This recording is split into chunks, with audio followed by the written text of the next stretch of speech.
नमो अरिहन्ताणं नमो सिद्धाणं नमो आयरीयाणं नमो वज्जायाणं नमो लोये सव्यसाहुनम् एष सुरासुरमणुसिन् वन्दिदं धोदघायिकं ममलं प्रणमामि वड्डमाणं तित्थं धम्मस्कतारम। उन वर्धमान स्वामी को नमस्कार है जो धर्म तीर्थ के करता है। ठीक है, धर्म तो समझ में आया, तीर्थ क्या है? तीर्थ कहते हैं जिससे तिरा जाए उसे तीर्थ कहते हैं। तो ये जो उपदेश है उसी को तीर्थ कहते हैं। हाँ, तो धर्म उपदेश के करता है ना तीर्थंकर भगवान महावीर, तो इसलिए उन्होंने कहा धर्म तीर्थ के करता है।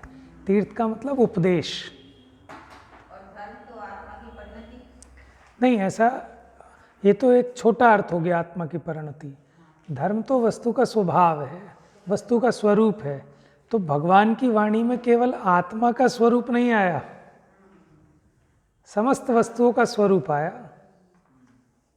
तो प्रवचन सार में भी समस्त वस्तुओं का स्वरूप समझा रहे हैं। ये गड़बड़ तो यही कर रहा है ना कि जिनसे अपना प्रयोजन है, जो प्रयोजन भूत हैं, देखो अजीव को भी जानना है, लेकिन जो प्रयोजन भूत है जिनसे अपना काम है कुछ, ठीक है, जैसे बच्चे बहुत हैं दुनिया में, लेकिन मेरे प्रयोजन भूत बच्चे कौन हैं? कि मेरे अपने बच्चे ज़्यादा हुआ, मेरी रिश्तेदारी के हुए, अड़ोस पड़ोस के हो गए, जान पहचान वालों के हो गए, बस उससे आगे के तो नहीं ना। तो इसी प्रकार अजीव तो बहुत हैं, लेकिन जहाँ मेरे राग अटकता है, ठीक है, जिनसे मुझे भेद ज्ञान करने की ज़रूरत है, वो मेरे लिए प्रयोजन भूत अजीव।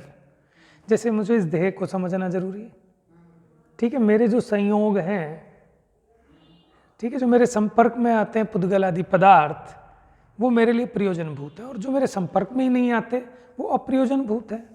तो कितनों को जाने कि प्रयोजन भूत को जरूर जान लो।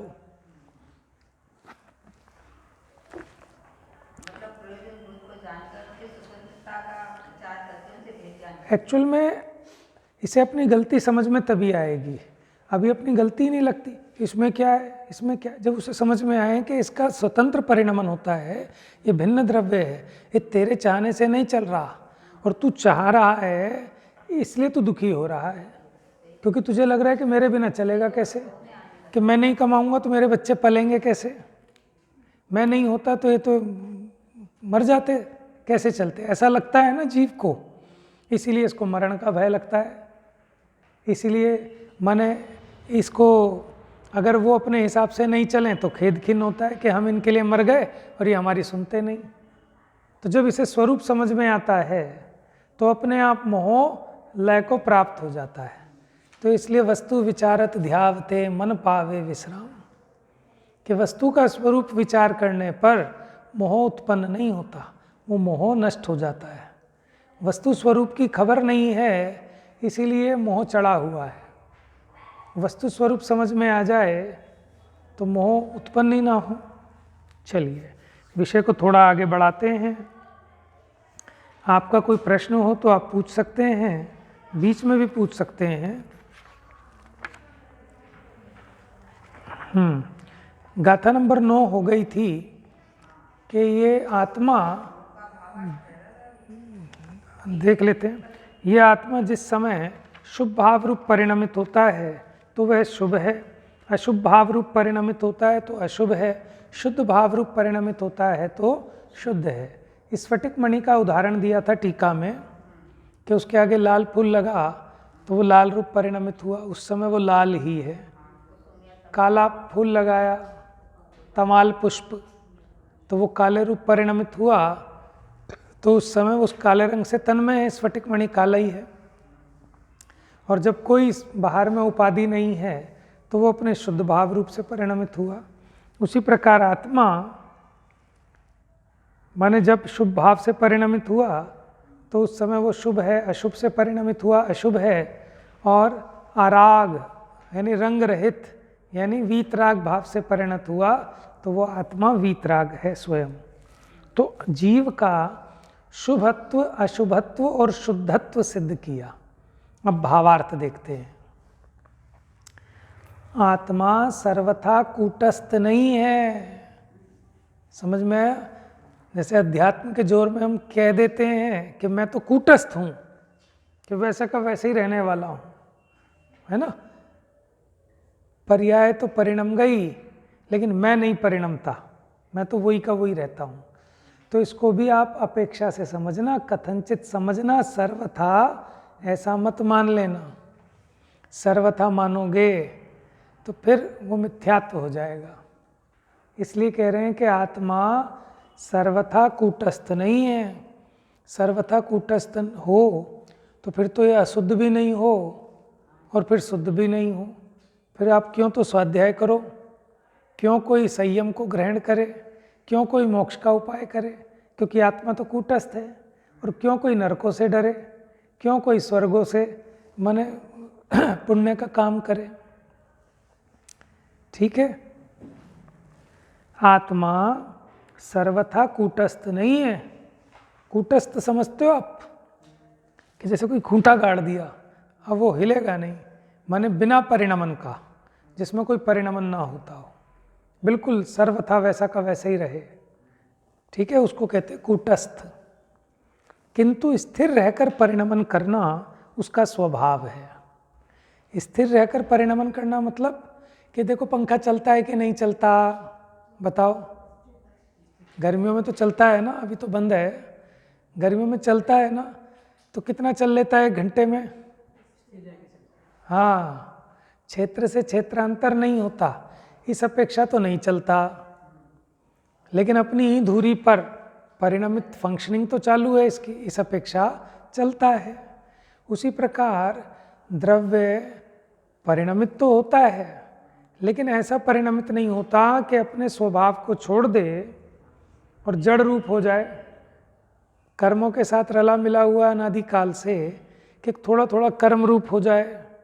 ऐसा परिणमित नहीं होता, इसलिए कहते हैं कि नहीं परिणमता। लेकिन अपने में जो गुण पर्याय हैं उनके विकारी परिणाम रूप अथवा निर्विकारी परिणाम रूप तो ये परिणमता ही है।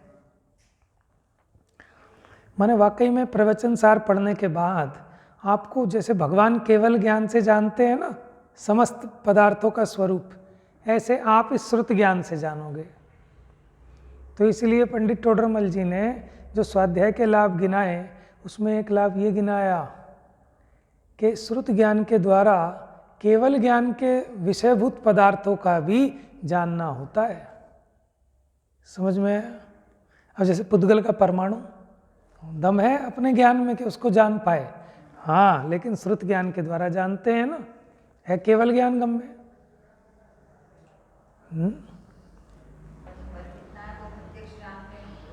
हाँ, बस इतना अंतर है कि हम परोक्ष जानते हैं, वो प्रत्यक्ष जानते हैं।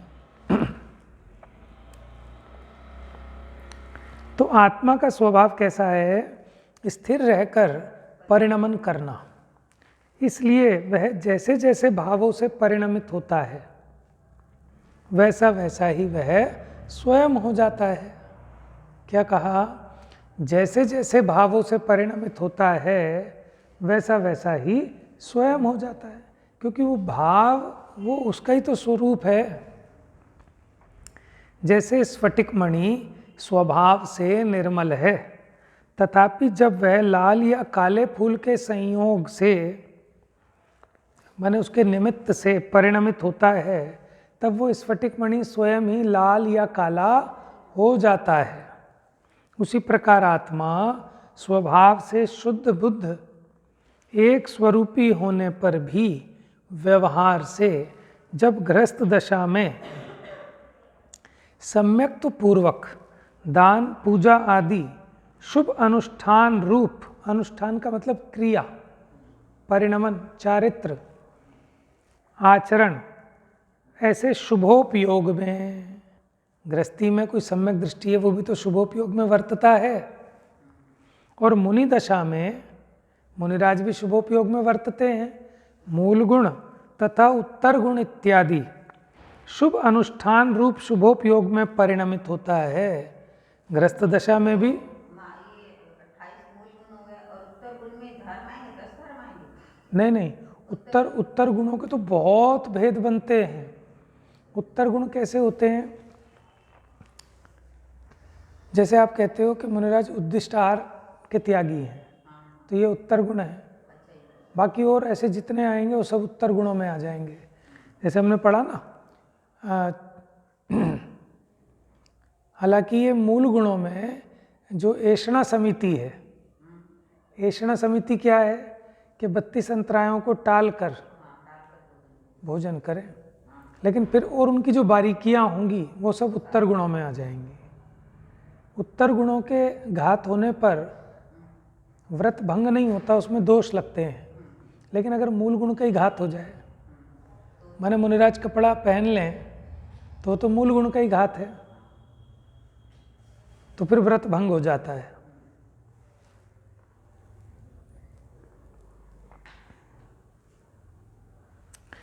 तो मुनि दशा में और गृहस्थ दशा में वो जो शुभोपयोग रूप परिणमित होता है, तब वह आत्मा स्वयं ही शुभ होता है।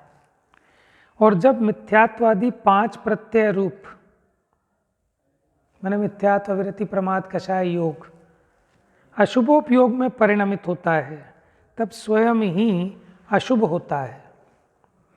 और जैसे स्फटिक मणि अपने स्वाभाविक निर्मल रंग में परिणमित होता है, तब स्वयं ही शुद्ध होता है, उसी प्रकार आत्मा भी जब निश्चय रत्नत्रयात्मक शुद्धोपयोग में परिणमित होता है, तब स्वयं ही शुद्ध होता है। आगे देखिए, सिद्धांत ग्रंथों में जीव के असंख्य परिणामों को मध्यम वर्णन से 14 गुणस्थान रूप कहा गया है। गुणस्थान क्या है कि जीव के भावों की अपेक्षा से जो हम जीव के अलग अलग भावों की कैटेगरी करते हैं, तो हमने एक मध्यम रूप में उसका डिवीजन किया 14 गुणस्थानों में। नहीं तो जितने परिणाम उतने गुणस्थान। 13वें गुणस्थान और 14वें गुणस्थान में तो भाव से एक बराबर ही रहते होंगे, उनमें तो भावों का फर्क, योग का फर्क पड़ जाता है ना, तो इसलिए आप भाव पकड़ रहे हो कौन सा। देखो, योग और योग के अभाव रूप वो भी तो जीव का ही भाव है। वो आप ठीक कह रहे हो कि घातीय कर्मों का अभाव तो दोनों में है। तो आत्मा के दर्शन, ज्ञान, चारित्र, सुख, ये परिणाम तो समान है, लेकिन योग भी तो आत्मा का ही परिणाम है ना। योग आत्मा का गुण है, उसका परिणाम है ना स्पंदन, परिस्पंदन। नहीं, बात दृष्टि जाने की नहीं है उसमें कोई बुद्धिपूर्वक तो योग मेरे ख्याल से करते नहीं होंगे ना, उसमें कोई अपने को बुद्धिपूर्वक पुरुषार्थ भी नहीं करना, और उससे आत्मा का कोई ऐसा बड़ा घात भी नहीं हो रहा। लेकिन दोष तो दोष है ना। अभी प्रदेशों में उसके कारण से कर्मों का आना होता था जब तक योग है, सहयोग। भावों का तो मेरे ख्याल से नहीं, आप भाव को एक सीमित अर्थ में मत लो। भाव का मतलब क्या होता है कि जो दशा है उसके गुण का जो परिणमन है, तो आत्मा में एक योग गुण है ना, जब तक उसमें कंपन है तब तक उसका अशुद्ध परिणमन है, और जब निष्कंप हो जाएगा तो शुद्ध परिणमन हो जाएगा। कि अपनी बुद्धिगम्य हिसाब से देखें तो हमारे हिसाब से तो जो मुनिराज हैं वही पूर्ण शुद्ध हैं। समझ में आया ना। अब हमें तो ये लगता है कि इससे ज़्यादा और क्या वीतरागी होंगे। चलो साहब, अब तो 12वें गुणस्थान में हो गए, समझना, जो 12वें गुणस्थान में पूर्ण वीतरागी हैं मुनिराज, तो 13वें गुणस्थान में नया क्या बढ़ता है उनकी वीतरागता में। तो फिर 12वें में भी नष्ट हो जाने चाहिए थे सारे घातिया कर्म। 12वें में मोह बिल्कुल नहीं है, मोह का पूरा अभाव हो गया, तो भाव तो वहीं शुद्ध हो गए, इसीलिए वहाँ शुद्धोपयोग है, यथा क्या चारित्र है। तो आप ये बताओ 12वें से 13वें गुणस्थान में क्या बढ़ गया। 12वें के भी भाव बराबर ही होने चाहिए तो इसलिए ना, एक स्थूल कथन सामान्य कथन है और वो सूक्ष्म कथन है। सूक्ष्म कथन का हम सिर्फ अनुमान कर सकते हैं।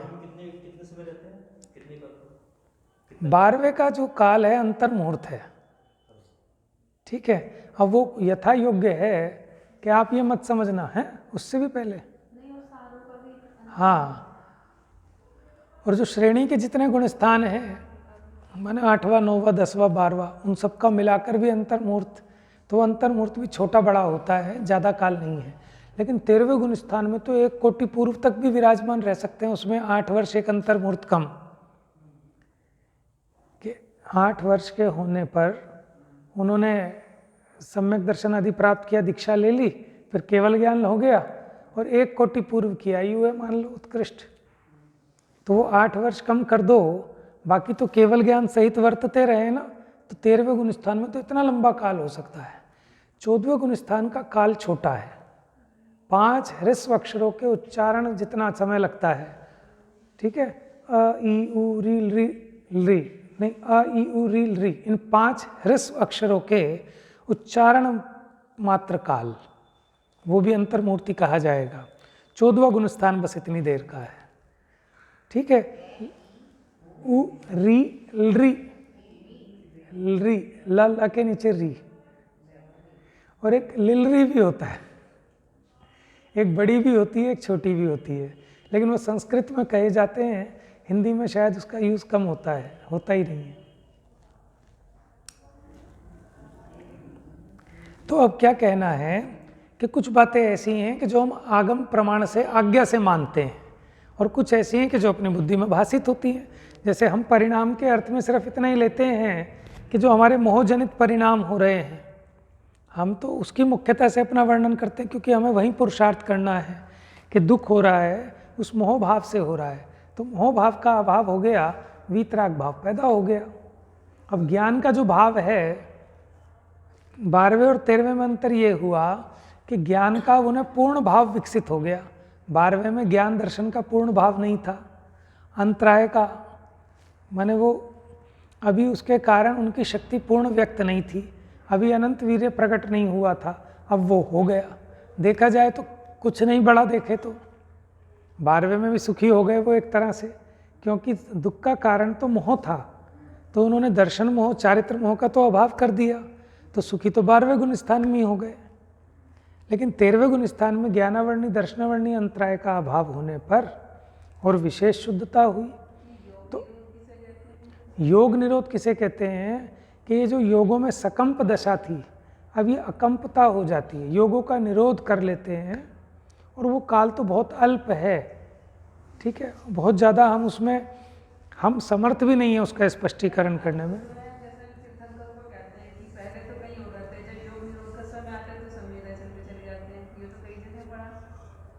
नहीं, ऐसा है कि जहाँ भी उनका अंतिम होता है ना, या माने वो अपने वाणी बंद हो जाती है पहले ही, लेकिन उसका मतलब ये नहीं कि योग निरोध हो गया। 14वें गुण स्थान का काल तो सिर्फ अंतर मुहूर्त है। जैसे भगवान महावीर स्वामी की वाणी 2 दिन पहले खिरनी बंद हो गई, जिसे हम धन्य तेरस कहते हैं, तो कोई ये ना समझे कि 14वां गुण स्थान हो गया चालू, कि वो तो बाहर में, अब उन्होंने विहार बंद हो गया, ठीक है, आहार तो होता ही नहीं, उपदेश होता था वो भी अब बंद हो गया, तो हम उसको कह देते कि साहब योग निरोध करके बैठ गए। लेकिन वास्तव में देखें तो योग निरोध तो 14वां गुण स्थान है, अयोग केवली, ठीक है ना। अब यहाँ योगों का अभाव हो गया, तो 14वां गुण स्थान तो मुक्ति जाने के वो जो अंतिम अंतर मुहूर्त है उसी में होगा, भले ही वो 2 दिन से बैठे हैं। उनके मन योग तो होता ही नहीं है, पहले ही मन योग का तो अभाव पहले ही हो जाता है, वचन और काया का दिखता था वो भी बंद हो गया, तो फिर बचे कौन सा योग? हमें दिखने वाला बंद हो गया ना।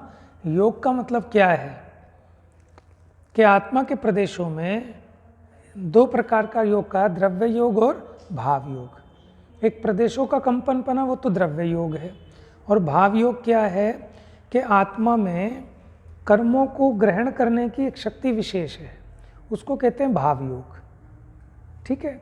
अब ये बाहर में तो हमें दिख रहा है कि बैठ गए, लेकिन अंदर में तो अभी योग होगा, जिसके कारण कर्म आ रहे हैं लेकिन बंधते नहीं, आए और गए, अब उसका भी अभाव हो गया, ठीक है। हाँ,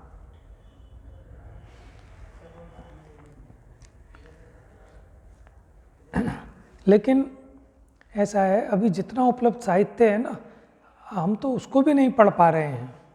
हमने तो क्या मोटे मोटे 2, 4, 6 ग्रंथ देखे हैं, लेकिन हम देखें जरा बड़े ग्रंथ जैसे धवला आदि हैं, षटखंडागम आदि हैं, और इस विषय के जो विशेष ग्रंथ हैं गुणस्थान आदि का प्ररूपण करने वाले, हम उनमें देखेंगे तो हमारे विकल्पों की शांति जरूर होगी, वहाँ हमें अपना समाधान मिल जाएगा। लेकिन हमें अपना प्रमाद छोड़ना होगा और विशेष पुरुषार्थ करें तो समाधान मिल जाएंगे। ऐसा नहीं है कि नहीं मिलेंगे, मिल जाएंगे, और बुद्धि लगाएंगे तो समझ में भी आएगा, जितना आएगा उतना सही। हाँ, कई बार ऐसा होता है कि पढ़ते हैं उस समय समझ में आ जाती है, फिर जब उसका अभ्यास नहीं करते तो भूल जाते हैं। ये तो हर एक शिक्षा की ऐसी बात है।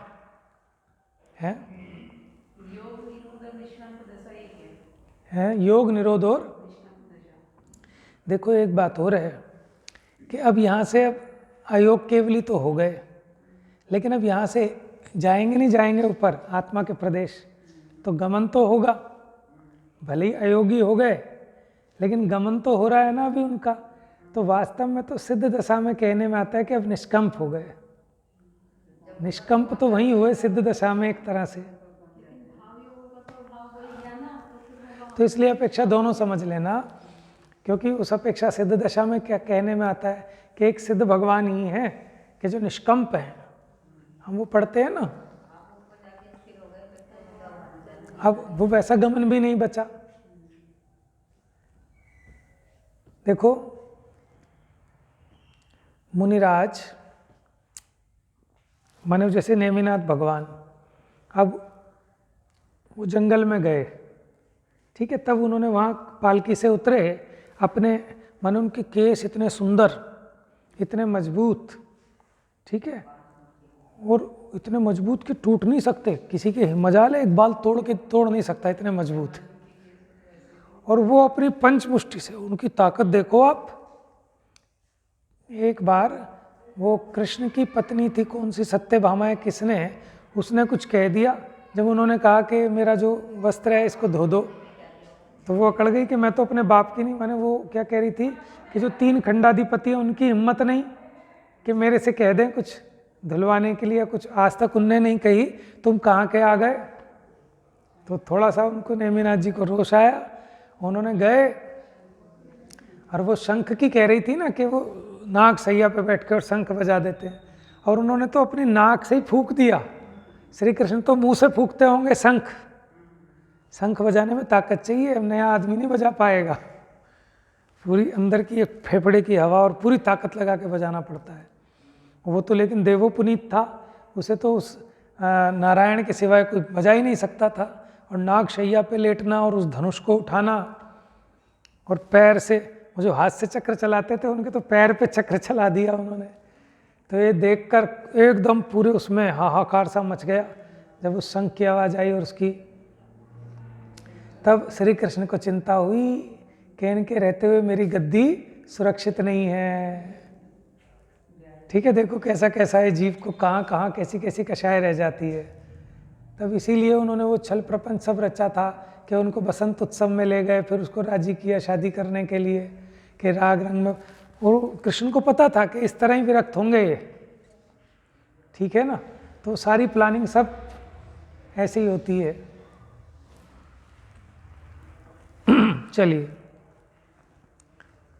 सिद्धांत ग्रंथों में जीव के असंख्य परिणामों को मध्यम वर्णन से 14 गुणस्थान रूप कहा गया है।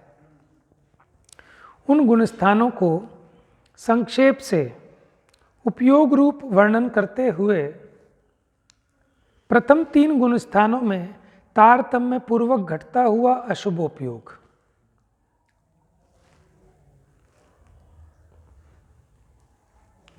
अब देखो आप अगर ये देखना चाहो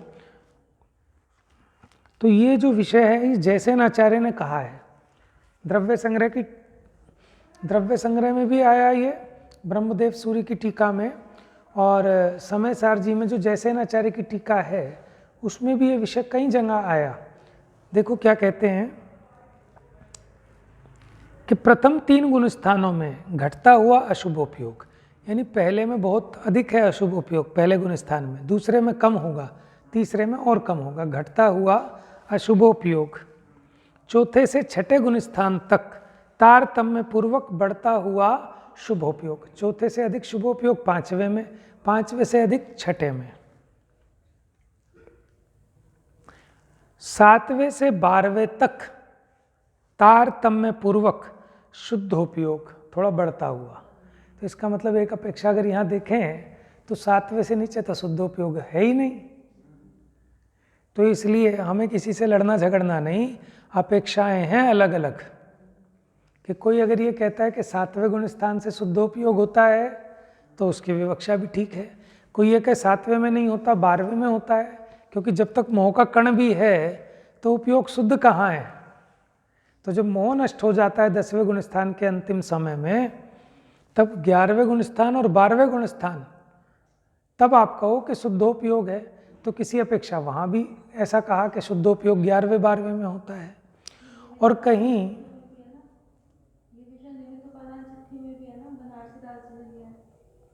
नहीं, उन्होंने तो गर्भित शुद्धता का विषय लिया है कि जितना राग घटा उतना समझो कि वो उसको मुक्ति रूप गिनना और राग के बढ़ने को संसार रूप गिनना। चलिए, क्या कह रहा था? हाँ, शुद्धोपयोग। और कोई ये भी कह सकता है कि जब तक एक भी औदैहिक भाव शेष है, माने अगर एक भी प्रकृति का उदय शेष है, तब तक आप शुद्ध नहीं कह सकते। तो उस अपेक्षा देखें तो सिर्फ सिद्ध भगवान को ही शुद्ध उपयोग हुआ, उनका पूरी तरह से रहित हो गए ना सब कर्मों से। तो उस अपेक्षा ये भी कोई कह सकता है, कोई आपत्ति नहीं है, बशर्ते कि आप अपेक्षा को ठीक समझें। चौथे गुण स्थान में जो शुद्धोपयोग कहा, उसके लिए ब्रह्मदेव सूरी की टीका में ही पढ़ने में आया कि शुद्ध भावना है, उसको शुद्ध की भावना है, शुद्ध का ध्येय है, शुद्ध साधकत्वात्, शुद्ध ध्येयत्वात्, शुद्ध भावना। इस अपेक्षा उसको शुद्धोपयोग कहा है चौथे गुण स्थान वाले को। ठीक है, तो ये लड़ने भिड़ने के चक्कर में नहीं पड़ना कि हम किसी चीज़ पर लड़ भिड़ नहीं सकते। आचार्यों ने अनेक अनेक विवक्षाओं से, अनेक अनेक अपेक्षाओं से वर्णन किया है, तो लड़ने की गुंजाइश ही नहीं है। अपना प्रयोजनभूत अर्थ समझ लो और आगे निकलो, किससे लड़ें? क्योंकि हम उनका विरोध करके कहीं ऐसा ना हो वास्तव में कुंद आचार्य का विरोध कर बैठे, ठीक है ना, जैन धर्म का ही विरोध कर बैठे हैं। तो किसी का विरोध करने की कोई गुंजाइश नहीं है, बशर्ते की अपेक्षा ठीक हो। तो 7वें से 12वें तक तारतम्य पूर्वक शुद्धोपयोग। और देखो गजब की बात, अंतिम के 2 गुण स्थानों में शुद्धोपयोग नहीं, शुद्धोपयोग का फल। तो एक विवक्षा ये भी आती है कि उपयोग तो छदमस्तक ही होता है। उपयोग का मतलब क्या होता है कि इधर जा रहा था, वहाँ से हटा के यहाँ ले आए अपने उपयोग को। अब मेरा उपयोग चला गया दुकान पर, तो वहाँ से फिर यहाँ लेके आया, अब इसमें उपयोग लग गया। तो किसी को मुख्य करना, किसी को गौण करना, तो वो क्षयोपशम ज्ञान में ही होता है। केवल ज्ञान में तो मुख्य गौण की व्यवस्था नहीं है। इसलिए वो कहते हैं कि वहाँ तो कि जो उपयोग शुद्ध हो गया था, वो शुद्धोपयोग का फल है। क्या है? शुद्धोपयोग का फल। सिद्ध भगवान ध्यान करते हैं कि नहीं करते? कि क्यों करें? क्यों करें? ध्यान करने के 2 कारण थे। एक तो कर्मों के निर्जरा करना, कि ध्यान किस लिए किया जाता है? कि कर्मों के नाश के लिए किया जाता है। अब जिनके कर्मों का नाश हो गया तो फिर ध्यान कैसे कहते हो? अब तो उनके ध्येय का फल आ गया। समझ में? तुम सामान्य रूप से कह देते ध्यान कर रहे हैं। ध्यान होता है ध्येय की सिद्धि के लिए। जब ध्येय की सिद्धि हो गई तो ध्यान एंड। समझ में आया? देखो कि जैसे राजा को कोई अरब से कोई व्यापारी आया और उसने बताया हमारे अरब में इतने बढ़िया घोड़े होते हैं। ये तो नए चक्र में लिखा के अरब के घोड़ों का वर्णन किया। फेमस होंगे अरब के घोड़े। वो एक बच्चों की पोयम है ना, दौड़ा दौड़ा दुम दबा के दौड़ा, लकड़ी की काठी काठी का घोड़ा। उसमें भी है ना अरब की बात है, अरबी घोड़ा कुछ ऐसा है उसमें भी।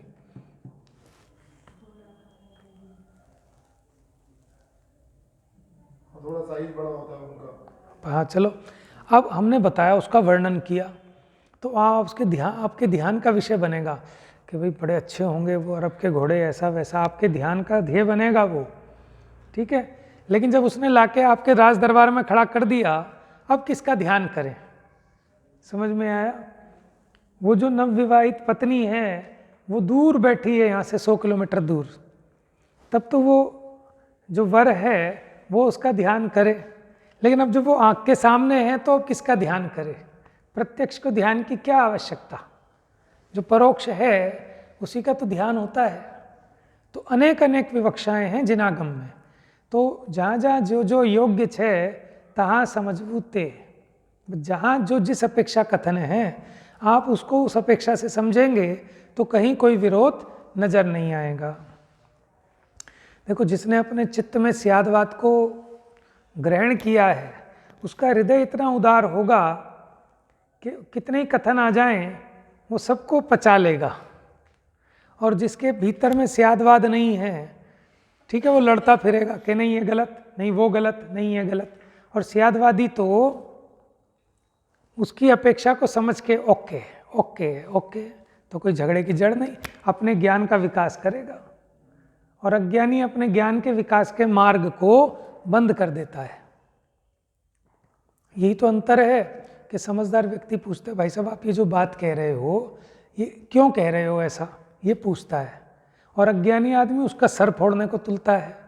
सामने वाले ने हमें कहा गधा, तो हम उसे उससे बड़ी गाली देंगे, ये मूर्ख का लक्षण है। समझदार आदमी पहले खुद सोचेगा, भाई साहब मुझे गधा कह रहे हैं, ऐसा मैंने क्या काम कर दिया, जरूर मैंने कुछ ना कुछ ऐसी हरकत की होगी। अब खुद को समझ में नहीं आता, अगर समझ में आ गया कि हाँ इन्होंने कुछ बात कही थी, मैंने बेवकूफ़ी की, इन्होंने गधा कहा, ठीक ही है, तो फिर तो गधा ही है, और मैंने तो ऐसी कोई बेवकूफ़ी नहीं की, कोई मेरी ऐसी हरकत नहीं है, फिर इन्होंने क्यों कहा? फिर उनसे पूछ लेगा, भाई साहब आप मुझे गधा क्यों कह रहे हो, किस अपेक्षा से कह रहे हो? ये तो समझदार का चिन्ह है। और बेवकूफ़ आदमी क्या कहता है कि गधा मैं नहीं हूँ, गधा तू है, तेरा बाप है, तेरा खानदान है, ये मूर्ख का लक्षण है, ठीक है। तो इसी प्रकार जो स्यादवादी है, सामने वाले ने कोई भी कथन कहा तो वो अपने बुद्धि से सोचता है कि किस अपेक्षा से ऐसा हो सकता है, कि हाँ ये अपेक्षा हो सकती है, तो फिर उसे उससे द्वेष भी नहीं होगा, रोष भी नहीं होगा, झगड़ा भी नहीं होगा। और अगर अपने समझ में नहीं आए तो फिर उससे पूछ ले, भाई साहब आप जो ऐसा कहते हो कहीं आपके पढ़ने में आया? नहीं आया। अच्छा, तो फिर आपको क्यों लगता है ऐसा, ऐसा किस अपेक्षा आप कहते हो? कि हम इस अपेक्षा कहते हैं। ओके, समझ में आ गया, ठीक है, झगड़ा खत्म। और ये तो तीव्र कषाई का लक्षण है कि पहले खुद सोचना नहीं, ठीक है, और उससे लड़ पड़ना कि क्रॉस, जो तुम कह रहे हो वो गलत, जो तुम कह रहे हो वो गलत। अरे भैया देख तो लो, वो नहीं कह रहा, वो जो कह रहा है वो भी षटखंडागम में लिखा है तो वो कह रहा है, तो तुम उसको क्रॉस नहीं कर रहे, तुम अपनी जिनवाणी को ही क्रॉस कर रहे हो ऐसा कहकर। तो इसलिए जिसके हृदय में अनेकांत है, स्यादवाद है, उसके लिए वसुधैव कुटुंबकम, उदार चरिता नाम वसुधैव कुटुंबकम, उदार चरित वालों के लिए पूरी पृथ्वी एक कुटुंब है। तो इसलिए जिसने अनेकांत को अपने चित्त में धारण किया उसका कलेजा इतना बड़ा हो सकता है कि जिसमें सब कथन बिना विरोध के निर्विरोध ग्रहण हो सकें, समझ में आ सकें। अब ये गाथा पूरी हुई, इसका भावार्थ भी हो गया, और बाद में लिख दिया ऐसा वर्णन कथनचित हो सकता है। देखो सरलता आचार्य देव की, हमें सीखना चाहिए, माने कितना हमको सीखने को है कि शिष्टाचार, व्यवहार, बोलने की तमीज, लिखने की कला, कि हम तो कैसे कहते कि मैं कह रहा हूँ 100% ऐसा है, वो आचार्य इतनी बड़ी बात कहकर उसके बाद भी कह रहे हैं कि ऐसा वर्णन कथनचित हो सकता है, कि किसी अपेक्षा ऐसा भी कहा जा सकता है। बाकी और सारे रास्ते खुले हैं, और भी अर्थ हो सकते हैं, रिजिड नहीं हो रहे कि ऐसे ही मानना कि वो किसी अपेक्षा से ऐसा भी कहा जा सकता है। तो स्यादवादी अपने कथन में कहे या ना कहे, लेकिन उसके चित्त में सदा ही स्यादवाद बसा है, बुलंद है, तो वो जो बात कहता है वो हट नहीं करता, किसी अपेक्षा ही कहता है उसको, ठीक है। तो इसलिए सुखी रहता है, मस्त रहता है, स्वस्थ रहता है, कसाय में नहीं डूबता, कसाय से पार हो जाता है। जा वाणी के ज्ञान से सूझे लोकालोक,